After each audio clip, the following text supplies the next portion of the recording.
میں شکر کے طور پہ کہہ رہا ہوں، میری کبھی عادت نہیں ہے کہ میں یہ بیان کروں کہ میں بمبئی گیا اور لکھنؤ گیا اور دلی گیا، میری کبھی مائک پر یہ عادت نہیں ہے بیان کرنے کی، کیونکہ مجھے اس سے شرم آتی ہے، کیونکہ لوگ تقریر سننے آئے ہیں، ملکوں کے نام سننے نہیں آئے ہیں۔ تو بہرحال تحدیث نعمت کے لیے کہتا ہوں کہ میں نے کئی ملکوں میں جو ہے وہ حاضری دی ہے، کئی آپ کی دعاؤں سے حضور کی نالین کے صدقے میں کئی ملکوں میں گیا ہوں، اور میں نے کئی ملکوں کے وہاں کے مقامی پھل کھائے، لیکن ہندوستان کے آم میں جو لذت ہے میں نے وہاں نہیں دیکھی، ہندوستان کے تربوز میں جو لذت ہے وہاں نہیں دیکھی، ہندوستان کی چائے میں جو لذت ہے وہاں نہیں دیکھی۔ بھئی اگر وہ ملکوں تک آواز پہنچے تو اللہ کرے وہ برا نہ مانے، یہ میرے ملک کی خصوصیت ہے کہ اللہ نے اس ملک کے اندر بڑی لذت رکھی ہے۔ اور یہ بھی میں بات کہہ دوں، یہاں کی چیزوں میں بھی لذت ہے اور یہاں کے انسانوں میں بھی لذت ہے۔ ارے لذت نہ ہوتی تو گوری چمڑی والے یہاں آتے کیوں؟ گوری چمڑی والے یہاں کیوں آتے؟ اور ایک بات آپ کو بتاؤں، ہندوستان کے انسانوں کی صورت بھی اللہ نے ایسی بنائی ہے کہ ایئرپورٹ پہ کھڑے ہو کر چینیوں کے سامنے اور پھر یورپیوں کے سامنے، برطانویوں کے سامنے، امریکیوں کے سامنے اگر کھڑا ہو جائے تو ایسا ہی لگے کہ جیسے کیچڑ میں گلاب کھل گیا۔ ہاں، یہ اللہ تعالیٰ، یعنی ہمارے یہاں کی شکلیں بھی قدرت نے خوبصورت بنائی، ہمارے یہاں کے رنگ بھی، کہیں پر گورا رنگ ہے تو اتنا زیادہ کہ دیکھ کے ڈر لگے، کہیں کالا ہے تو اتنا زیادہ کہ دیکھ کے ڈر لگے، نہ ہمارے یہاں اتنی سیاہی ہے نہ اتنی سرخ جو ہے وہ اتنا بھورا اور گورا پن ہے، ہمارے اللہ تعالیٰ نے اعتدال رکھا ہے۔ اور ہم خوش نصیب ہیں کہ جس بر اعظم میں اللہ نے اپنے نبی کو پیدا کیا ہے، اسی بر اعظم ایشیا میں اللہ تعالیٰ نے ہمارا ہندوستان بھی رکھا ہے۔ یہ بڑی خوشی کی بات ہے، یعنی کہ ہم اسی بر اعظم میں رہتے ہیں جو میرے نبی کا بر اعظم ہے، جو میرے آقا کا بر اعظم ہے۔ بہرحال تو بات دور نہ نکل جائے تو یہاں سے تجارت کے لیے بہت لوگ جاتے تھے، تو بابا رتن ہندی کہتے ہیں میری عمر جو ہے وہ 17-18 سال کی تھی، تو میں میرے چچا اور میرے ابا کے ساتھ جو ہے وہ مکے کی وادیوں سے ہوتے ہوئے شام جا رہا تھا، میں نے دیکھا ایک چاند سا پیکر، میں نے دیکھا۔ اب یہاں میں اپنے الفاظ میں اپنے یار کا تذکرہ کر لوں، کتاب میں جو لکھا ہے اس کو اپنے الفاظ کا جامع اپنے ذوق کے مطابق پہنا کر کم سے کم غلامی کا حق تو ادا نہیں ہو سکتا، ثبوت غلامی ہی پیش کر دوں۔ بابا رتن ہندی کہتے ہیں میں نے دیکھا کہ ایک ننھا سا وجود، چاند سا پیکر، ایسا لگتا تھا جیسے آسمان کا چاند زمین پہ اتر آیا ہوا، یا یوں لگتا تھا جیسے سورج نے اپنی کرنوں کو سمیٹ کر زمین پر قدم رنجائی کی ہو، یا ایسا لگتا تھا جیسے شاہکار قدرت یا حسن جنت سمٹ کر کسی ایک پیکر میں جمع ہو گیا ہو، یا ایسا لگتا تھا جیسے ستاروں کی انجمن زمین پر آ گئی ہو، یا ایسا لگتا تھا جیسے حسن کی ملکہ نے اپنے پورے پروں کو سمیٹ کر کسی وجود کے اندر جو ہے خامہ فرسائی کر لی ہو، یا ایسا لگتا تھا جیسے کسی بہت بڑے باغ میں کسی گلاب نے ابھی ابھی مسکرایا ہو، کوئی کلی ابھی ابھی مسکرائی ہو، کیا کہوں اس کو، بلکہ یوں لگتا تھا جیسے عرش فرش پر آ گیا ہو، لیکن وجود بڑا ننھا سا تھا، وجود بڑا چھوٹا سا تھا، اس کے آگے آگے بکریاں تھی اور اس کے ہاتھ میں ڈنڈا تھا، وہ ایک عصا لے کر کے چاہے وہ بکریوں کی طرف چل رہا تھا۔ لیکن اللہ اکبر، آئیے ذرا بابا رتن نے نہیں کہا لیکن دوسری روایتوں کے ذریعے سے اس کو بھی پیش کر دوں، جب میرے نبی بکریاں چراتے تھے، ہر چرواہا جب بکری چراتا ہے تو کبھی بکری کے ادھر پیچھے بھاگتا ہے، کبھی ادھر پیچھے بھاگتا ہے، بکری ادھر کو جاتی ہے، کبھی ادھر کو جاتی ہے، کبھی ادھر کو جاتی ہے، وہ ڈنڈے سے ادھر ادھر کرتے رہتا ہے، مگر قربان جائیں جب نبی بکری لے کر جاتے تھے تو نہ بکری ادھر جاتی تھی نہ بکری ادھر جاتی تھی، بکریاں قطار میں چلتی تھی اور بتاتی تھی جس کی اتباع صدیق و فاروق پر واجب ہونے والی ہے، آج اس کی اتباع کر کے بتا رہے ہیں، آج اس کی اطاعت کر کے بتا رہے ہیں کہ جانور بھی اس کے فرما بردار ہیں۔ وہ بکریاں کتنی خوش نصیب تھی جو آمنہ کے لال کی آگے پیچھے چلتی تھی، اسی لیے کوئی عاشق کیا کہیں بلکہ کوئی طبیعت کا پاگل یوں تمنا کرنے لگتا ہے، اللہ اکبر۔ اور اللہ کرے کہ اس کی تمنا قبول تو نہیں ہو سکتی، لیکن اس بڑھیا کی طرح جو یوسف علیہ السلام کو خریدنے کے لیے گئی تھی، ایک لٹی لے کر کے کہا بڑی بھی خرید بھی سکیں گی، کہا مجھے پتہ ہے اپنی اوقات خرید نہیں سکتی، لیکن یوسف کے خریداروں میں نام لکھوانا ہے، یہ تمنا ایسی ہے جو پوری نہیں ہو سکتی، لیکن یار کے عاشق زار میں نام لکھوانا ہے، کاش کہ چھوٹا سا نام کہیں اپنا بھی آ جائے یا اس کا آ جائے جس نے لکھا ہے۔ بڑی اچھوتی تمنا لگتی ہے، لیکن سننے والوں کو کسی پاگل کی بڑھ بھی لگتی ہے۔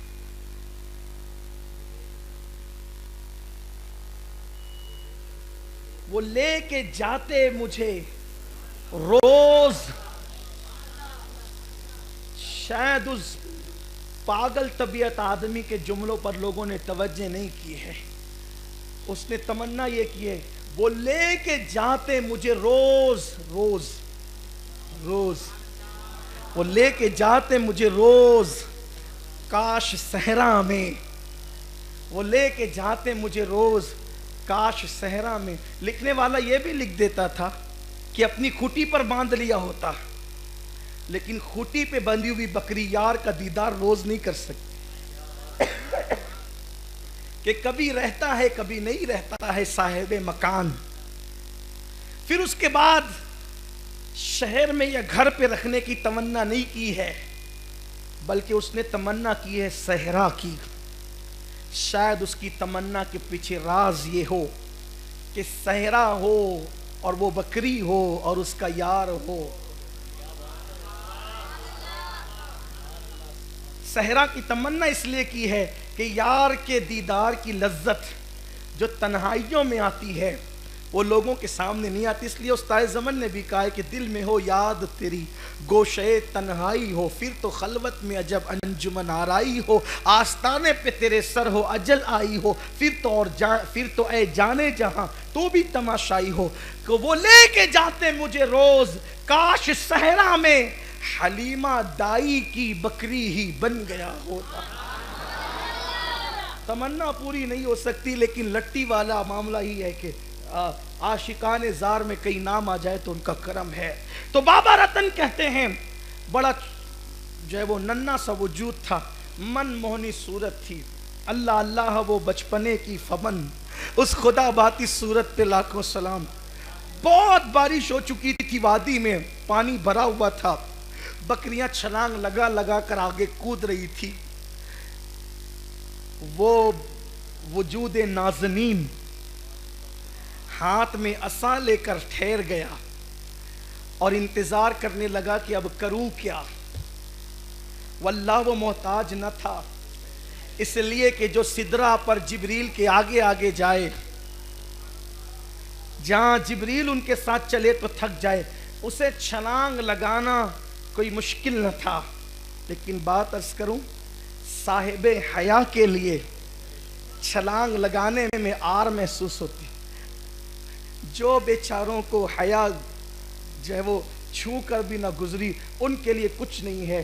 لوگ کہتے ہیں دیکھو نبی محتاج تھے، چھلانگ نہ لگا سکے، پتہ نہیں حکمتیں کیا تھی وہ جانے، لیکن میرا عشق کہتا ہے شاید چھلانگ اس لیے نہ لگائی جیسے وہ خوبصورتوں کے سردار تھے، جیسے وہ سخیوں کے سردار تھے، جیسے وہ نبیوں کے سردار تھے، ویسے وہ اہل حیا کے بھی سردار تھے۔ چھلانگ لگانے والے بے حیا نہیں ہوتے، لیکن یہ ضرور ہے کہ جو حیا والوں کا سردار ہو۔ رک گئے۔ اچھا حیرت ہے کہ جنگل میں کس سے حیا ہو رہی تھی؟